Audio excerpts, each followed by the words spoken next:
Welcome back, ladies and gentlemen. Welcome back. And we're joined by the Romford Bull, up-and-coming prospect heavyweight, Johnny Fisher. What's going on, man? Happy to have you here in the States, man. No, thank you for having me. I'm really enjoying my time here, and it's great to come on your show. Enjoying every minute of being here. It's been brilliant. Thank you. So a week in Las Vegas, who have you gotten work with? Well, mostly the sparring partner I'm over here with, Joyce, which is always great work. And I've done a few rounds with Carlos Takam as well, which was brilliant work because completely different styles, really. But it's good to be operating with them sort of world-level guys. People have mixed it with the top guys because myself, I'm just sort of beginning my career, getting some momentum. And it's very important that you learn off these guys who've been in the ring before with top-level opponents. Getting some momentum. Look at this humble guy. How many tickets you sold your last fight? I think that's the latest, I guess, big thing about the Romford Bull is that everyone is supporting you back home. Well, when I fought at Alexandra Palace in London, I'd done 2,500, 3,000 tickets. Wow. But I could have done a lot more. I could have got more. If I got them earlier, the tickets, I could have done about 5,000. I'd done 1,500 tickets in 24 hours. They were gone. And then we fought in Sheffield, which is up the north of England, and we've done 1,000 tickets there. So it's great that the support isn't just in London. I'm getting support from all over the country, which is brilliant, and I'm very grateful for that. So tell us how it all started. Why boxing? Because I hear you played rugby, right? Yeah. Well, I've always boxed since I was young. Since I was 6 or 7, I've been in and out of the boxing gyms as an amateur. Just always been in it from a young age. And then, as you said, I played rugby at sixth form, so like high school and at university and college. So.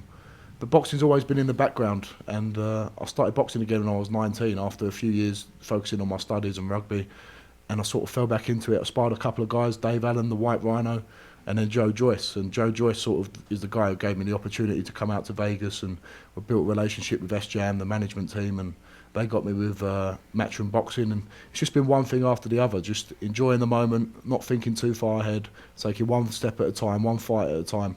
And that's the attitude I've sort of carried on because I think that's what's keeping it fresh, that's keeping me enthusiastic about the sport, and I'm enjoying every single second of it. Absolutely. So boxing wasn't the first love then? Boxing was the first love. I've always enjoyed boxing, always loved boxing since I was 5, 6 years old. I've always had a fascination with it. But in terms of professional sport and high-level sport, it's probably rugby what I played the highest level at. I played at Exeter University, got great professional setup there with video analysis, with physios, and really, really high-level sport. They're the champions at the moment of all the university teams in England. So that was my first sort of taste of higher performance sport, and it's good because I've seen the different aspects of high-level sport in a team environment, but it always come back to boxing, and I'm glad it has. I'm enjoying it. What would you say are some of the differences in training across the pond and here in Vegas? I've just what I've been exposed to is Ismail Salas's style of boxing, the Cuban style, and it's very, very different technique-wise. It's not been a struggle, but it's very different. It's hard work learning a new style, learning a new technique. It drains a lot of your mental energy. So it's been good to come over here, like the correct technique of punches, holding your hands in a certain way. It's been really interesting to be exposed to that, and it works really well for Joyce, and it's good. I can probably take some certain things from the style of Ismail Salas and implement that into my own game when I go home to England.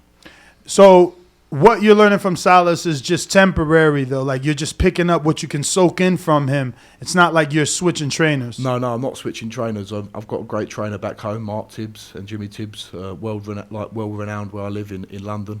And I've improved so much of him. When I look from my first fight to my 6th fight, there's definitely improvements being made there, and I've got to just keep that going. It's not like I'm taking leaps and bounds forward. I'm not a world-class fighter. I know that, but hopefully the steps and the foundations are being made for me to go to the top of the sport. And it's always good to come away and pick the brains of other coaches and see how other people train, and Mark Tibbs appreciates that as well. Shout out to Mark Tibbs, man. He's a great trainer. Yeah, he is. He's trained a lot of good fighters for sure. So you're in some good hands over there with Mr. Tibbs, without a doubt. Isn't he training?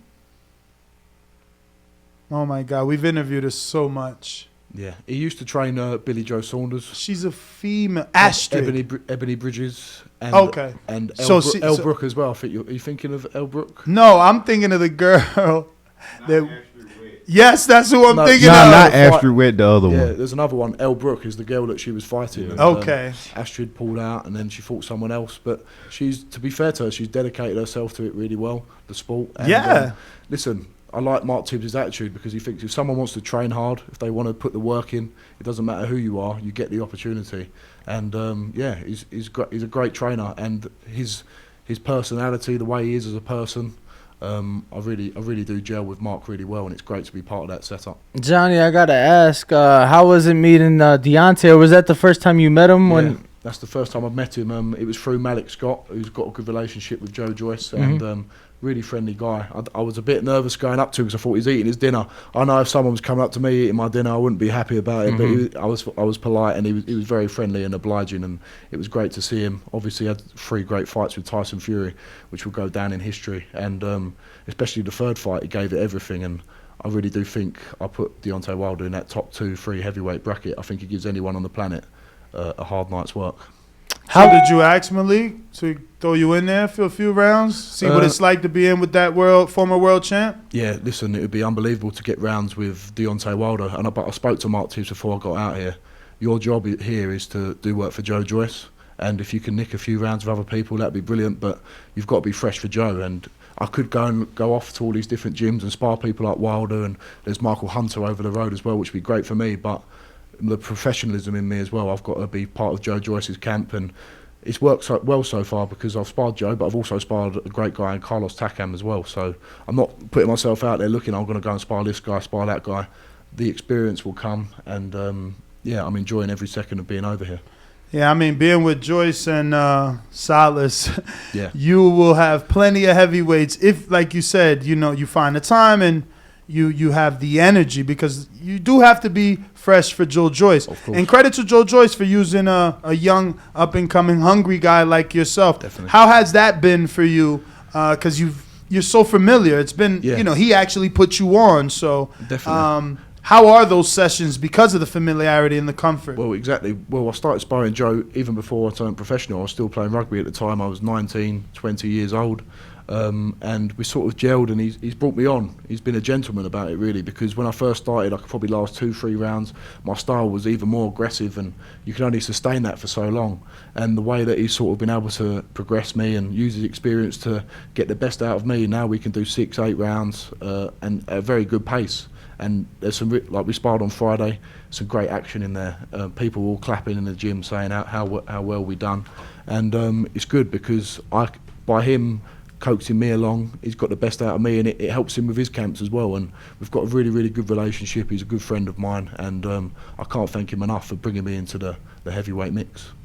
Does it matter to you that it's here or across the pond, or does it add an element of excitement for you, being that, we need you to help Joyce for camp in Las Vegas in America? Well, definitely. I remember the first time it happened 3 years ago when I was at university still, and Sam Jones at the time, who was part of SJAM, he said, we need you for a few rounds sparring Joe Joyce. And I thought, we'll go back to London for a few hours trip, go back there, that'd be great. But he said, no, you're coming out to Vegas. And I thought, I sort of jumped out of my chair, because then I was a university student, didn't have much going on, and it was just a once-in-a-lifetime opportunity. And to be back again and building on that and being a little bit more experienced this time, a little bit more familiar with it, it's brilliant to come back. And I hope to come back as frequently as I can, because it is the fight capital of the world. To be here in Vegas, soak up the atmosphere, and it just makes you have that little dream, maybe one day I'll fight in the MGM Grand or Caesar's Palace or something like that. It would be a brilliant experience. What was your biggest takeaway from that first trip to America? It was good to go to the UFC gym, actually, and see how other athletes train as well, not just boxing specialists, people from all different sports, the professionalism, people with their diet, the way they recover, all the different little 1%, 2%, they all add up. Because before I was sort of just not winging it, but I was just saying, I was enjoying every minute of it, enjoying the boxing. But after that sort of trip, I sort of professionalised myself a little bit more in terms of the recovery, the diet as well. Listen, I've never been a drinker, I don't drink, but it just educates your mind a little bit how top level athletes train, and you can take little things away. That's what I try and do everywhere I go, whether it's up north in England, whether it's away in Vegas. There's always little things you can pick up off other trainers, off other athletes, and that's what I've always tried and do, build off them. So go ahead.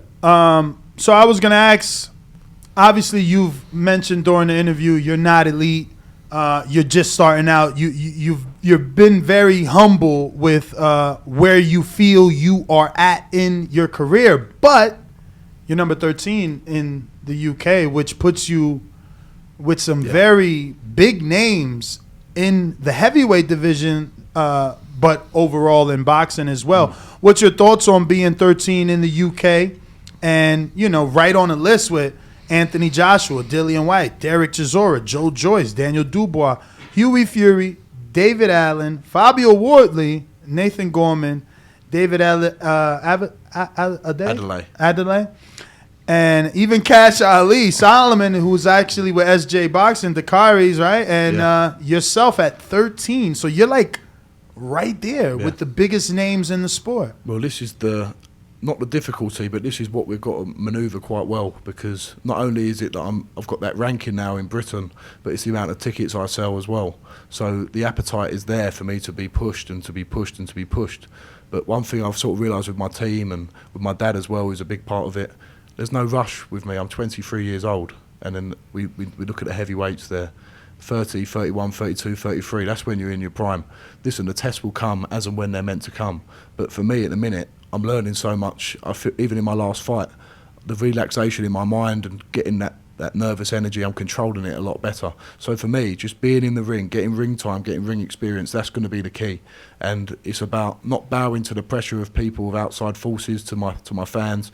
I've got great supporters and everyone understands, and the way I've conveyed my message, there is no rush whatsoever, because what we've got to realise in this modern world as well, the more we try and push things and we try and rush things, and everyone wants things instantly, but that's not the case, especially in boxing. You'll get found out very soon. So like anything, it takes time, it takes progression and the right steps at the right time, stepping up them levels very slowly. And then when I'm ready, maybe it might be 3-4 years' time, throw myself in the mix with another big name. But until that time, until we know we're ready, and while I'm listening to my trainer, that's when we'll take the right steps. For sure. That's not something you hear normally.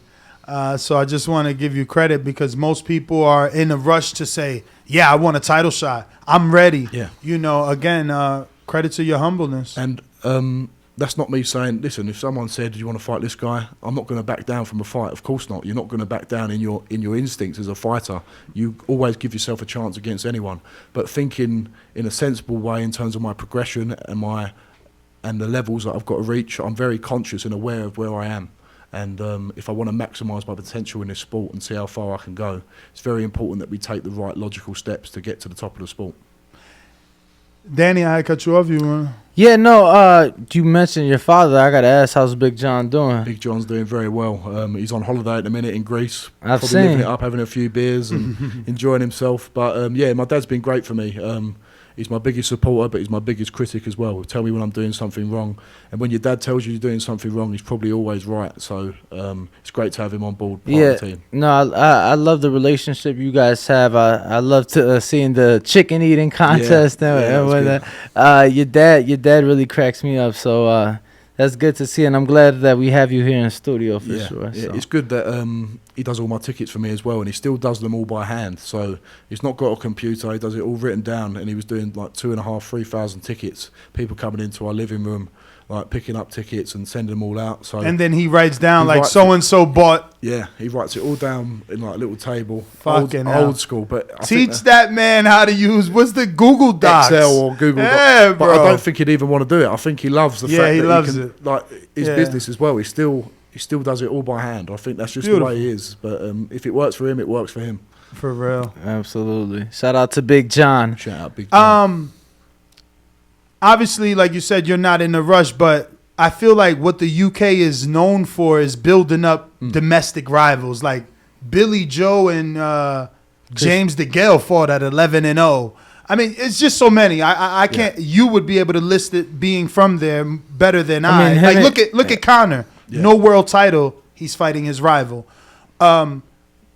Is there someone out there? Like I want to throw Wardley's name, but I'm letting you pick. Is there someone out there that is the Romford's Bulls rival? Well, I wouldn't see Fabio. I spar with countless rounds with, and we've really developed each other massively. We sparred just before his last fight at the O2, and we've developed, we've leveled up, and that's great. If we can keep that going and keep that going. There's one guy over here actually who keeps calling me out. Oh, he's been dying to come. Christopher Lovejoy. Yeah. He's been dying to come in studio. I swear. I was gonna say, look, I got him finally, and see would he show up. But I'm like, the first time I get you, I don't want to sandbag you. Yeah. No, that'd be brilliant to because I think listen, he's still a dangerous guy. There's not much that's known about him. He's 20 knockouts, but any guy who can knock a heavyweight out or a heavyweight guy, it's got to have some power there. And everywhere I go at home in London and in England, people ask, when you fighting Christopher Lovejoy? When you fighting Christopher Lovejoy? Yeah, it's crazy. They love it. Have you spoke to Tyson about that fight? No, I haven't actually. I know I've seen Tyson. He interacted with him a bit in the gym. Yeah, because he had a lot to say about Tyson. Tyson ran down on him. He says a lot about a lot of people. Yeah, and I think for my development and the appetite from the fans to get that fight, I think that's a great fight for the future. But you spoke about like Billy Joe and James DeGale having a rivalry at 11-0. I'm right in saying James DeGale was an Olympic gold medalist, and Billy Joe was a world champion as an amateur, like won the world championships or competed at the top level amateur. I had 4 senior amateur fights, so I'm just, in terms of amateur, you're learning on a job. Yeah, I am, which is exciting for people to watch as well, because there's inevitably going to be things that go wrong, or think like my last fight, in my 5th fight I got cut and stuff, I had a bad hand, so the learning's going to be there for people to see, and that's quite exciting. That's different from a lot of them guys with amateur pedigree. The learning will be there and it will be clear to see, and hopefully people will see progression as they go, and that's quite exciting for people to watch as well. Did you tune into this big fight last weekend?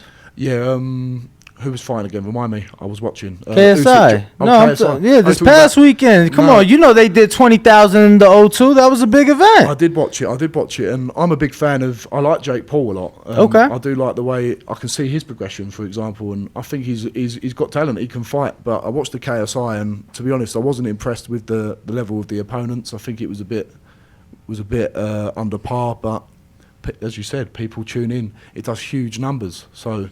While it's doing huge numbers, people are going to keep tuning in and watching. So it's exciting still, because he was calling out Andrew Tate, he was calling out Jake Paul. That's a good matchup, KSI and Jake Paul. I was going to ask, do you think that Jake Paul has separated himself, or do you think that KSI can compete with?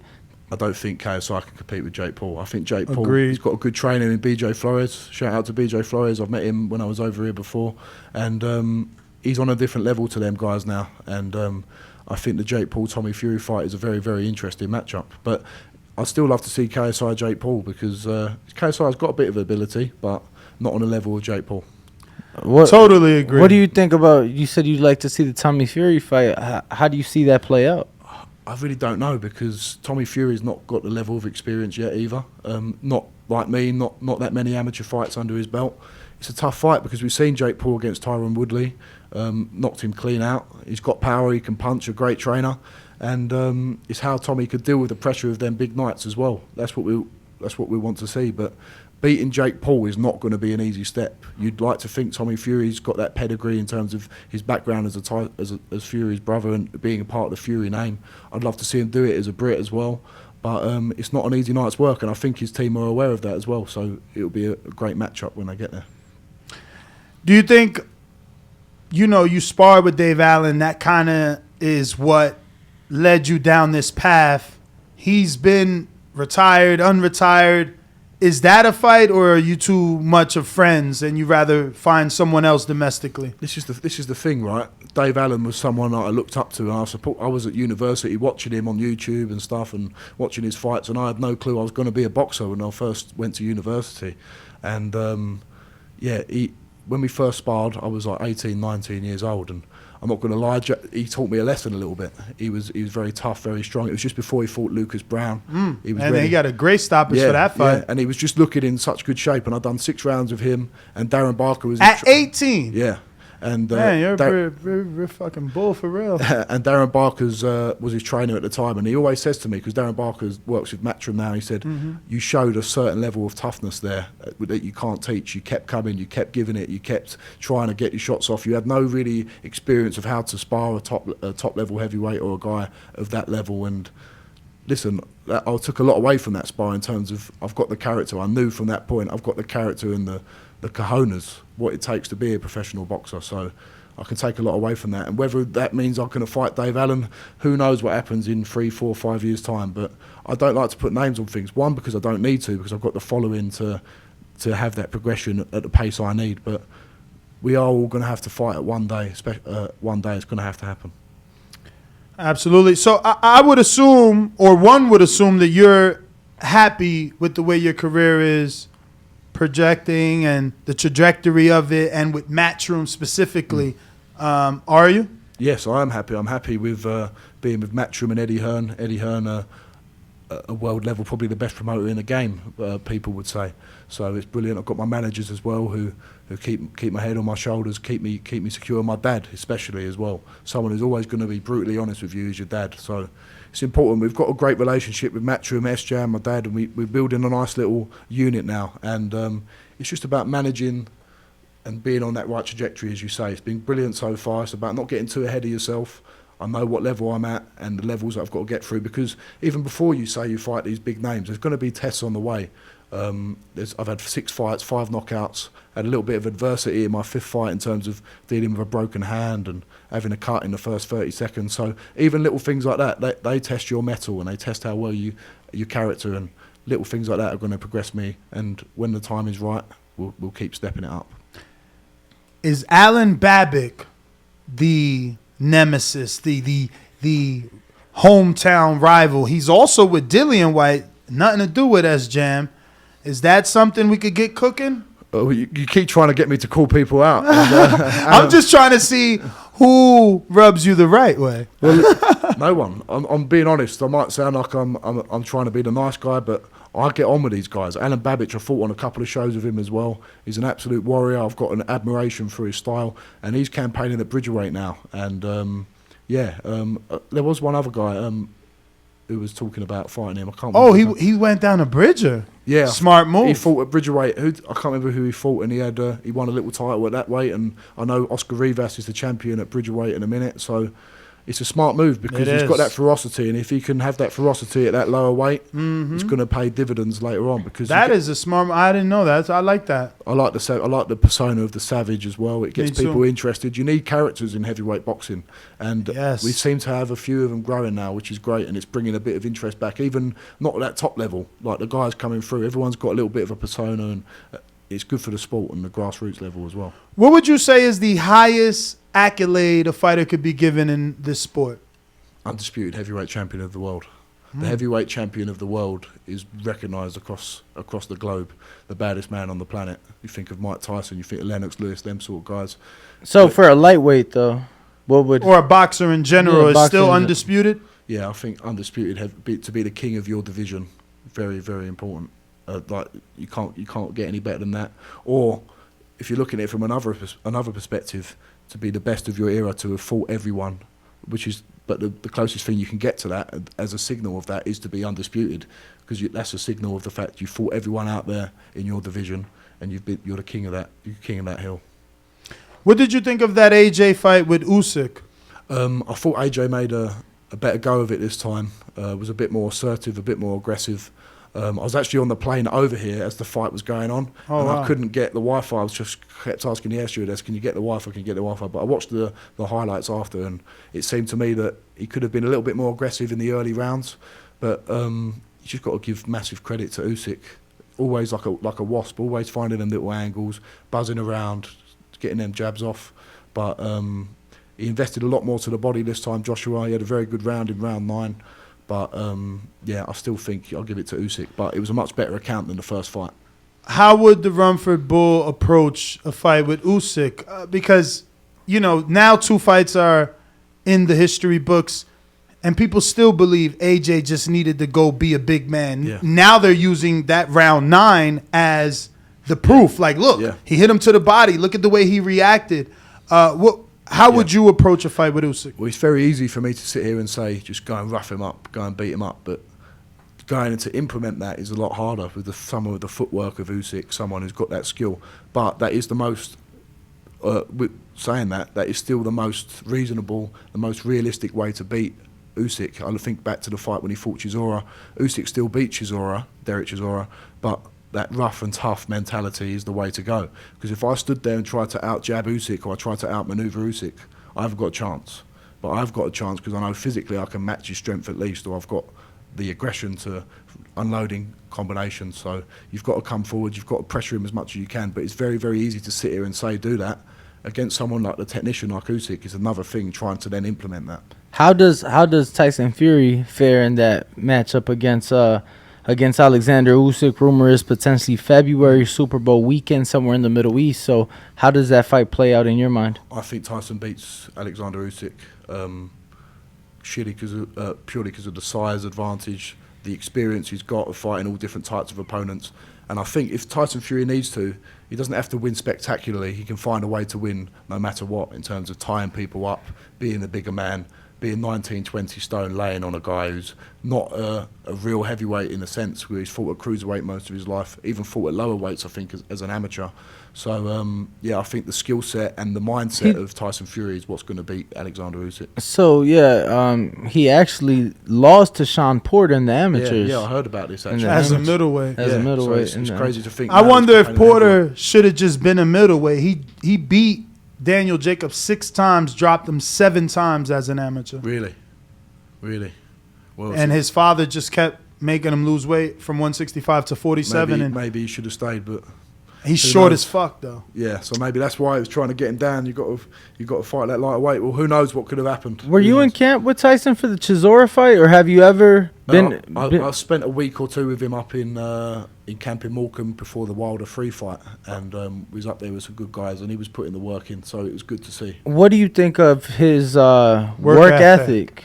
Yeah, he's got a great team, and what it was, that was just, he was quite conscious of COVID at the time as well. So all the people that were in the gym were the 3 or 4 sparring partners, Sugar Hill and sometimes Big John Fury, and for a guy who's been a world champion, who's fought at the top level, to come back and still have that motivation to keep going. We were sparring one time, it was 12 round spar with 4 guys, and I could see when it got to round 8, round 9, it was getting tough, but I could see a little bit of glimpse of that mentality, of that Spartan mentality, where he won't give up, and that's what separates the best from the rest. I think that ability not to give up, because you can be as skillful as you want, you can be as quick as you want, as powerful as you want, but the thing that separates the best from the rest is having the mindset of, I will never ever give up. From what you saw, how would you rate his work ethic compared to other fighters? Because we hear that he's works like no other heavyweight, especially running wise. Most heavyweights don't run. They say that this guy loves to run. Yeah, well, I got there on the Sunday, and they'd done a huge run before, and all the guys were saying, man, that run is a killer. So the stories that I've heard, he's a diligent trainer, but at the same time, there's a fine balance between being a diligent trainer and training as hard as you can, and getting that rest period in as well. I used to be guilty of that a little bit when I was 18, 19, 20. I thought I'd just train as hard as I can. And then when you get to the fight or you get to a sparring session, you've got nothing left. The key is staying fit and staying ready for sparring, because that's the most realistic training method you can do before the fight. So it is a fine balance between training as hard as you can and making sure you're well rested and training optimally as well. How long before you walked up to him and said, how'd you get up, mate? Like, how the fuck did you get up from that shot? At first I was just in awe of just being around him, and he's such a down-to-earth, nice person to be around. Like, he just treated us as equals. You know, someone of that accolade, they could be like standoffish and not mix with you too much, but he just treated us as equals. And that was, I remember just warming up on the bag before the first time I'm going to spar him, and I just had a little epiphany in my head, like, how the hell did I end up here sparring the best of the era, and one of the best of all time? So it's just a pinch me moment just to be around him and be in his presence. What was the biggest takeaway from the sparring? It was more, not just the sparring, but the advice he gave me. Him and his dad said to me after, do not let anyone rush you in this sport.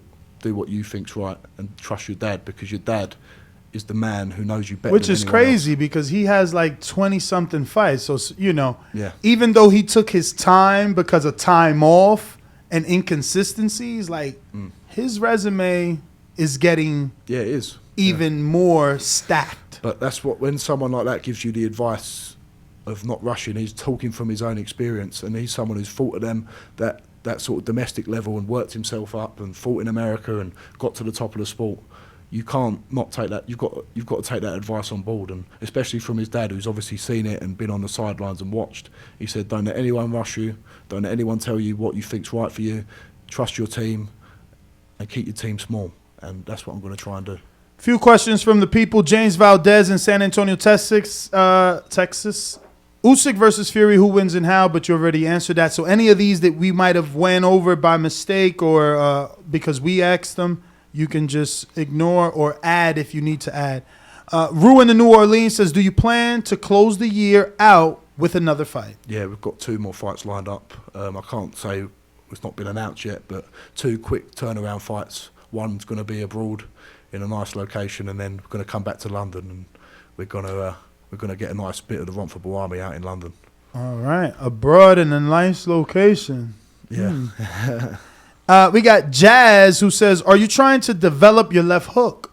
Yeah, that's something we've actually have been doing with Mark Tibbs, because sometimes in sparring I'm a bit guilty of sort of clothing it or trying to reach too much. I'm trying to shorten it up at the minute. So when I'm in that little roll, I can roll out quite nicely, but in sparring it's just about turning that hook over a little bit more, because otherwise you're losing a bit of power when you're trying to reach for it a bit too much. Brandon in Houston, could you put into perspective for us American fans how big Ben versus Eubank Jr. is, or is it big at all to you? It's a massive fight. It's a massive fight. Everyone knows, whether you're a boxing fan or just someone who's a sports fan or a general member of the public, everyone remembers Chris Eubank Sr. versus Nigel Benn. And this is just like a continuance of that legacy. So it is a very, very big fight. What'd you make of Eubank Jr. with Eating the chicken fried chicken, Kentucky Fried Chicken? Well, it's just like a bit of mind games, I think, because we know he's got to come down even more than he's had to come before. So I think it's going to affect him a little bit coming down that weight. But it's just a bit of mind games to Conor Benn saying, I'm going to make it easy. And all that stuff saying, I'm only going to be 60% for the fight. I'm only going to be 70%. It's just to get into Conor's head a little bit, I think. Jelen Gobar says, a lot of fans say that the American amateur boxing scene is a better one and builds more champions compared to across the pond in the UK. How do you feel about that statement? And does these types of topics light a fire under you, knowing you will have a chance to fight in America? Yeah, well, for me, I didn't even experience really the English or the British amateur system, where I had a handful of amateur fights. But I know we've got a great setup with Team GB. We've got a great international team in terms of going to the Commonwealth Games and going to the Olympics.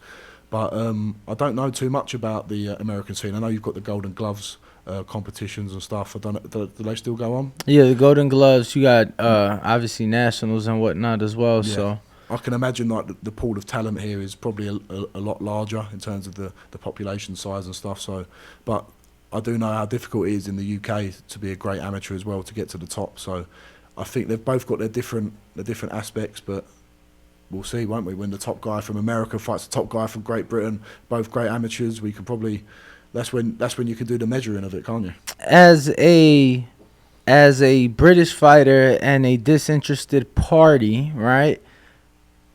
Would you want to come out to see Errol Spence versus Terence Crawford? Is that a fight that interests you? Yeah. To fly, though, to travel, not to tune in.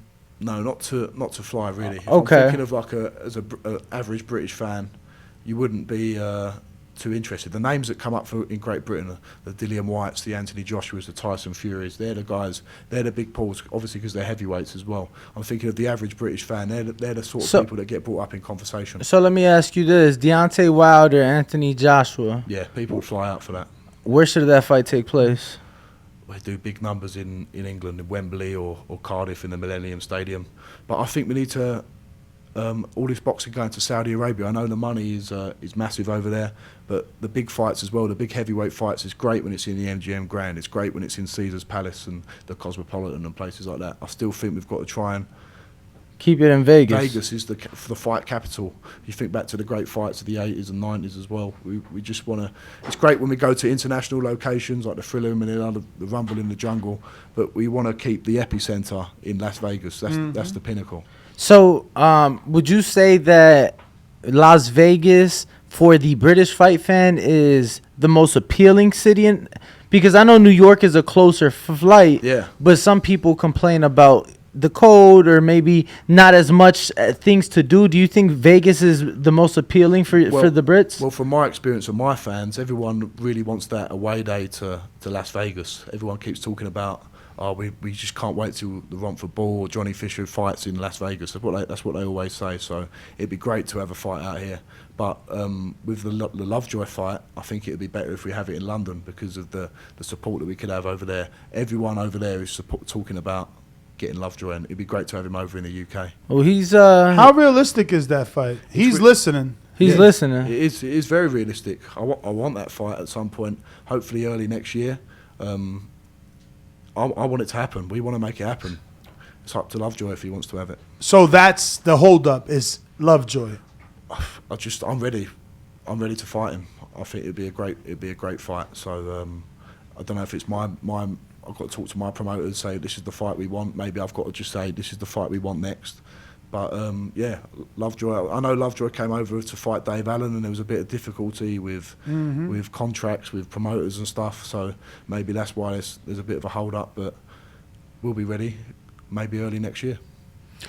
Big Casual says, "What up, champ? Another one of your peers fought over the weekend in Jared Anderson. Yes. If you were able to watch the fight, were you impressed with his performance, and do you see that as a big heavyweight fight in the future? And if so, do you think y'all will meet up at the top for a title, or better yet, a unification, or do you see that fight happening while you're both still prospects?" I saw the knockout. I didn't see the full fight. It was another great knockout for Jared Anderson. He's really stepping up their levels as well, motoring the level of opponent that he's fighting. And I'm always honest with myself and where I am. I'm not on Jared Anderson's level yet. I'm not there. But if I keep progressing the way I'm meant to be, who knows, as you said, for a unification fight, if I earn that right to fight for titles, then I'll be ready for 3, 4, 5 years' time, might be 2 years' time, who knows. But I'm very realistic about where I am. He's an exceptional talent. He's probably leading the way as the best prospect in the world right now. I feel like you might just have that humble trait, man. How are you sparring with all these elite level fighters and don't feel that you're good? I am good. I don't think I'm not good. I know I've got the potential to be one of the best. But the one thing that is not only just in boxing but in sport in general, people who believe their own hype, people who believe that they're the best. You've got to believe that you've got the potential to be there. But if you start thinking you're cashing checks that you're not capable of, that's when it all falls down. So it's very important to be very realistic with yourself, because that's what drives you to keep trying to be better. The fact that you think, I've still got more to go, I've still got more to do, I've still got to keep catching up on these guys. That's what keeps me hungry and keep moving forward. Johnny, you don't curse? Not really, no. Not I was just asking because we all know Floyd says don't write checks your ass can't cash. No. You know, so when you changed trying to be it. polite. I think my mum might be watching, so I've got to be polite. Hi, Mum. Hi, Mom. I think that might be all the questions, Johnny. This was a fantastic interview. We want to thank you for joining us bright and early here in Las Vegas. If you can, give out your social media for anybody crazy enough not to be following you, and if you want to point them out any direction, like ticket sales or website, maybe you have a website where the tickets are always available. I'd just like to say thank you for everyone for tuning in and asking me some questions. My Instagram handle is JohnnyFisher1, and it'd be great to have your support, and thank you for tuning in. It means a lot. Thank you, All Johnny. right, we're going to take a quick intermission, take this picture with Johnny, and be right back to answer any calls that might come in. Thank you. What up, YouTube family? Don't forget to hit that like button. Subscribe to the YouTube channel. Help us get to that 1 million subscribers. We're on the road to 1 million. And obviously, we have other great content on our Patreon channel. So since this video is over, head on over to our Patreon and check out all the exclusive content, or right here on our YouTube members.